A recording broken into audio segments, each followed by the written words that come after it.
جھنڈے ہرے لگاؤ سرکار آ گئے ہیں، جھنڈے ہرے لگاؤ سرکار آ گئے ہیں۔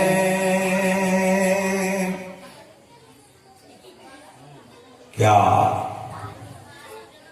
بیاں ہو ایسے پیغمبر کی شان کا، کیا بیاں ہو ایسے پیغمبر کی شان کا کہ لمحوں میں طے کرے جو سفر آسمان کا۔ کیا بیاں ہو ایسے پیغمبر کی شان کا کہ لمحوں میں طے کرے جو سفر آسمان کا۔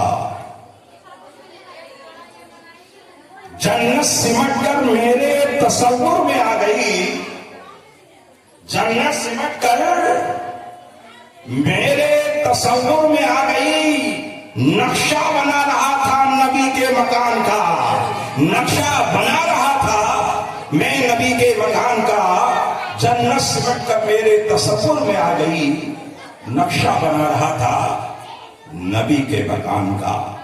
حضرات، آج کی اس مقدس شب میں دو حصوں میں تقریر ہوگی، کچھ فضائل اولیاء اللہ اور کچھ یوم ولادت کے سلسلے میں باتیں آئیں گی، اور ایسا نہیں ہے کہ میں بہت دیر تک بولوں گا تاکہ کسی کا حق مار لیا جائے، ایسا میرا اپنا مزاج نہیں ہے۔ مختصر سی بات ہوگی مگر بڑی جامع گفتگو آپ کے سامنے آنے جا رہی ہے، آپ کے علم میں اضافہ ہوگا اور آپ کو برکات و حسنات حاصل ہوں گے۔ آؤ میں آپ کو اشارہ کر دوں، درود شریف بلند آواز سے آپ پڑھیے تاکہ آپ کو اس کا ثواب کل میدان محشر میں آسانی کے ساتھ مل سکے۔ پڑھیے درود شریف۔ اللہم صلی علی سیدنا مولانا محمد و شفیعنا و نبینا مولانا محمد و بارک وسلم، صلاۃ و سلام علیکہ یا رسول اللہ یا نبی اللہ صلی اللہ تعالی علیہ وسلم۔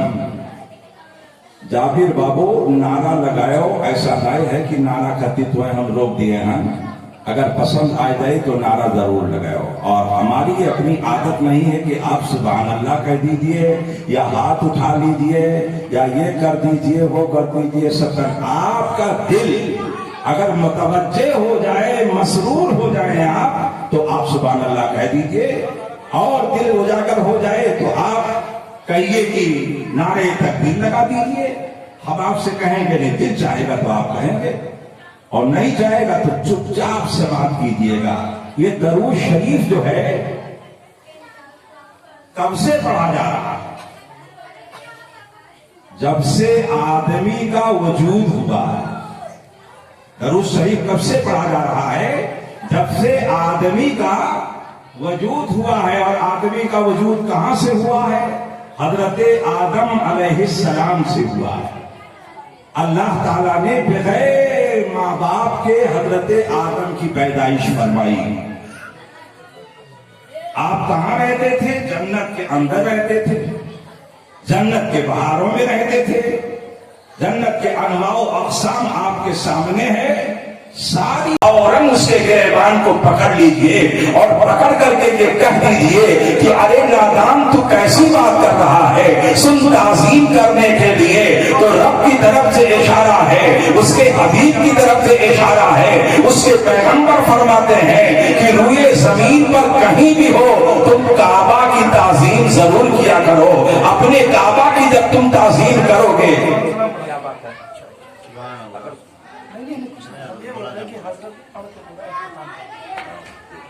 درود شریف پڑھ لیجئے۔ اللہم صلی علی سیدنا و شفیعنا و نبینا مولانا محمد مبارک وسلم، صلاۃ و سلام علیکہ یا رسول اللہ۔ بیچ میں کوئی آدمی ڈسٹرب نہیں کرے گا، اگر ڈسٹرب کریں گے آپ تو مضمون میرا ہٹ جائے گا۔ میں آپ کو یہ بتانا چاہتا ہوں حضرات گرامی، ذرا دیکھو میرے آقا صلی اللہ علیہ وسلم کی شان، دیکھو شان رسول عربی صلی اللہ علیہ وسلم کو آپ حضرات سے مار پیشاب کرتے چلے جائیں، انشاءاللہ آپ کا بہت بڑا فائدہ ہونے والا ہے۔ اور اگر آپ نے اپنے دل اور دماغ میں بسا لیا تو انشاءاللہ اپنے دشمن کو، اپنے اپوزٹ کو آپ جواب دے لے جائیں گے۔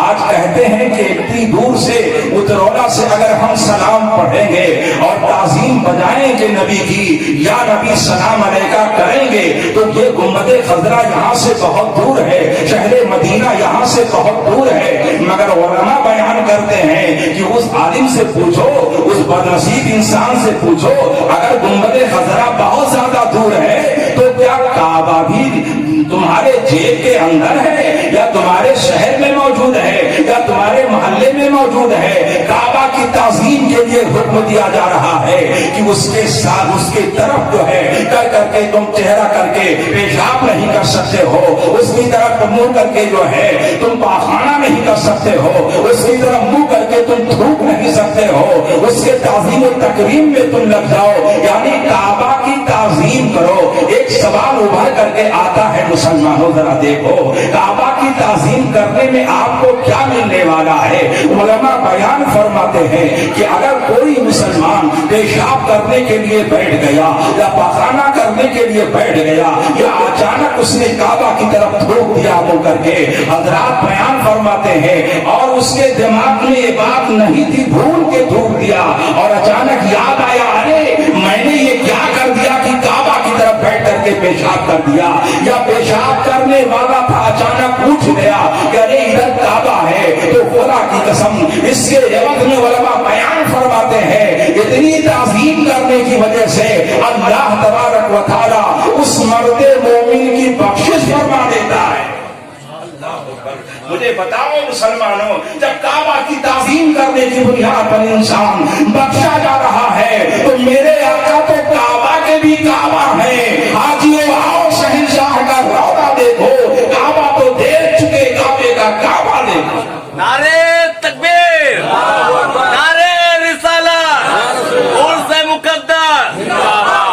اور دیکھیے درود شریف کی برکت ملاحظہ فرمائیے، حضرت ابو بکر ہی فرماتے ہیں، کیا فرماتے ہیں کہ ٹھنڈا پانی جہنم کی آگ کو بجھا نہیں پائے گا، مگر جو مسلمان درود شریف پڑھتا ہے جب پلسرات سے گزرنے لگے گا تو علماء نے بیان فرمایا ہے، علماء نے کتابوں میں تحریر فرمایا ہے، اہل درود سے جہنم بولے گا ارے ذرا جلدی گزر جا ورنہ میری آگ اور مجھ میں جو شعلہ فشاں ہے وہ ٹھنڈا ہوتا چلا جائے گا۔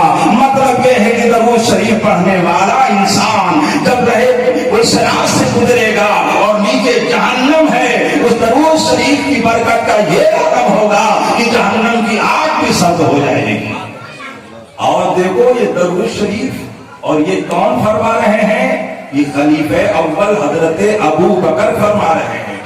اور یہ جو خلافت چل رہا ہے، فلاں بزرگ کے خلیفہ، فلاں بزرگ کے خلیفہ، فلاں بزرگ کے خلیفہ، فلاں بزرگ کے خلیفہ، یہ خلافت کا جو معاملہ چل رہا ہے، ایسے ہی خلافت چل کر کے یہاں تک پہنچی ہے سلسلے قادریہ میں، اور ایک خلیفہ آپ کے اس آنگن میں بھی جلنا گر ہے۔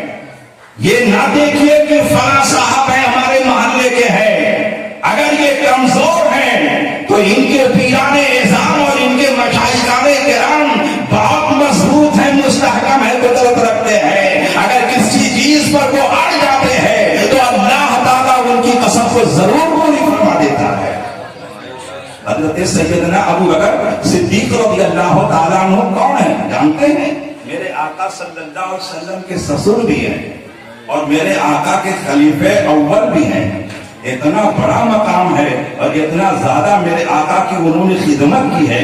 اب آپ کو بتا دوں، ہجرت والی رات میں جب حضرت ابو بکر چلے تھے سرکار کو لے کر کے، تو غار ثور میں نہیں بلکہ غار حرا کی غار ثور کی سرزمین پر حضرت سیدنا ابو بکر صدیق رضی اللہ تعالیٰ عنہ مصطفیٰ جان رحمت کو لے کر کے نکلے ہیں، لیکن جب بلندی پر جانا ہوا 5000 فٹ کی بلندی پر حضرت سیدنا ابو بکر صدیق رضی اللہ تعالیٰ عنہ لے کر کے چلے تھے مصطفیٰ جان رحمت کو، اور